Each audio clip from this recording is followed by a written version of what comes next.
Enzo Recto, kalaban ang katiwalian at kasinungalingan, kakampi sa katotohanan at kabutihan. Todo din na itong sina Chavit at Rubin ha? Tungkol doon sa pagpapatakas kay yung pagpapatakas kay dito kay Bato de la Rosa. Oh.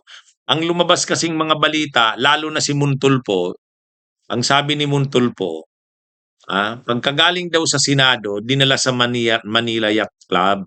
Oh. Yung mga nakaparada doon ng mga yate. Oh, si Chavit Singson mayroon dong private na yate doon. Oh, ginamit daw 'yon. Tapos dinala daw sa Batangas, sila Bato, tapos sumakay ng helicopter o chopper papunta na ng Mindanao. Oh, 'yan yung sabi ni Rapi ni Montulfo. Ah, 'Yun yung sabi niya. At yung may-ari daw ng yate na 'yon, ah, um, ay si Chavit. Oh. At ang nag-escort kay Bato ay si Rubin. O ngayon, todo tanggi na itong dalawang ito. Si Rubin at saka si Chavit. Si Rubin, ang sinasabi niya, actually napakasimple naman ng tanong sa kanya. Pero kung ano-ano pang sinasabi ni Rubin, sabi ni Rubin, hintayin na lang natin ang investigasyon. Bakit naman hihintayin mo ang investigasyon? Simple lang naman yung tanong sa kanya, kaya lang, mahirap kasi yung palusot niya eh. Mahirap yung palusot niya, wala siyang palusot diyan. Oh, 'di ba mga kabunyog, mga kababayan? Oh, kaya si Robin kung ano-anong palusot, tsaka hintayin na lang daw ang Magkasabay kayong umalis dito nung Wednesday ng madaling araw. Siguro po, Thursday mas, na ng madaling mas maganda po siguro kung magbibigay ng info niyan, ma'am. Pag natapos na yung investigasyon. Kasi mas maganda yung official. Reaction mo na ikaw ay person of interest na. Siyempre, ganun po talaga. Ganun talaga. Wala po tayong magagawa. Kung yun po ang sinabi ng mga otoridad, okay naman po yun. Sir, ikaw doon nagsakay kay Sen Bato, totoo ba? Siguro po, antayin na lang po natin yung official na investigasyon. Sir, were you spotted in the NAIA terminal with Senator Bato? Saan po? At the NAIA terminal, were you spotted with Sa Senator NBI, Bato? Ay, sa airport. Siguro naman po, walang sense naman yun. Bakit naman kami magpapakita sa airport pa? So magsasama nga po talaga kayo? Magkasama kayo, sir? Yes, sir, no, sir. Hintayin na lang po natin yung investigasyon. May Sir, tinanong why lang po wait? kasi If na you nasa can- if you're airport the, daw. Wala ako sa airport. person who were allegedly escorted the senator. Antayin na lang natin, ma'am, yung Sir, ang investigation. dahilan bakit nila Official. maghintay? Siyempre po kasi may official na investigation. Siyempre, Sir, but the paggalang po question, yun sa otoridad. Pero sir, aaminin niyo lang naman o i-deny? Mas maganda po yung official para, kasi But you're the official kasi you're the person dami-daming who kwento. escorted Ito, may kwento pa na nasa airport. Oh.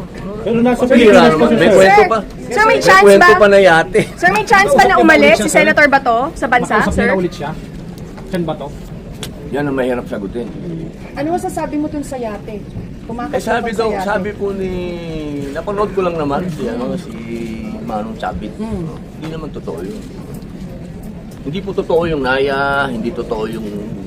You were Yate. placed Yate. you were placed in the scene at around 3 o'clock daw, Senator Robin. Wala po yun. Hindi po totoo. Sir, hindi totoo yung yate. Ano po yung reaction niyo? Si Chavit Singson naman, hindi daw siya hindi raw siya at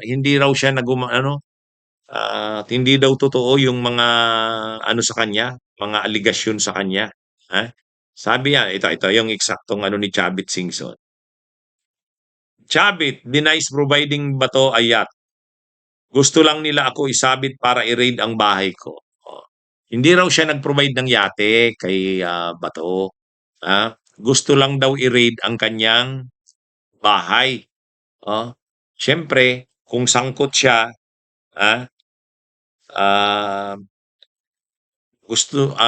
kung sangkot siya sa mga ganyan na pagtakas ni Bato, i-raid daw ang bahay niya.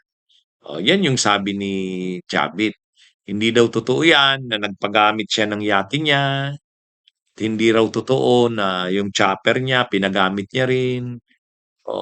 Kaya ang ano na daw, tingin niya diyan, gustong i-raid ang bahay niya at para magkaroon ng rason na i-raid, ito ngayon pinapalaki 'tong ano daw, involvement niya sa pagtakas ni Bato. O yan yung dinideny ni Chavit, hindi naman talaga kasi malayong gawin niya yun, eh. Unang-una DDS na rin siya, ha? Pangalawa, ano yan, magkaibigan naman talaga sila nila Bato. Oh. Tsaka DDS na nga siya, kaya tutulungan niyang makatakas ang mga ganyan. Ay siyempre siya yung may kakayahan eh. Siya yung may yate, siya yung may private chopper. Sobrang yaman na niya ni Chavit eh. Oh. At, ano yan, sanay si Chavit sa mga ganyang operations. Bagamat matanda na siya, pero alam niya yung mga ganyang operasyon noon pa. Noon pa, panahon ni Era, panahon ni Gloria, yan. O, kaya lang siyempre, hindi naman tatanggapin yan. Hindi naman yan aaminin ni Chavit. Siyempre, may mga, yan, tulad yan, mga palusot, mga, deny. Hindi daw siya totoo, hindi daw totoong involved siya sa pagtakas ni Bato. Anyway, malalaman natin 'yan sa susunod na mga araw. Actually naglalabasan na yung mga video, mga ebidensya. Kaya nga itong si Ruben Padilla hindi rin 'to makakatakas kasi kitang-kita naman sa CCTV kung anong nangyari, anong ginawa niya nila ni Bato, eh. 'Di ba? Oh, ano 'yan? At saka sa bandang huli marami pang lalabas diyan ng mga impormasyon.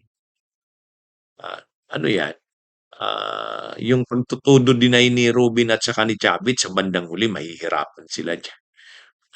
Lalo na 'pag gumulong na yung imbestigasyon ng DOJ at sigurado do'n makikita do'n ang mga ginawa ni Ruben saka ni Chavit at kapag may mga ebidensya do'n, may mga testigo, kakasuhan sila niyan. Kakasuhan sila, nag-warning na ang gobyerno, eh, ang administrasyon, eh. Hindi nila hahayaan na na ito. Kaya anyway, mga kabunyog, mga kababayan, abangan natin. Magandang araw sa inyong lahat. Mabuhay po tayo. Bunyog, bunyog, halikan na kasama ka. Bunyog, kapag buklod ay may pag-asa.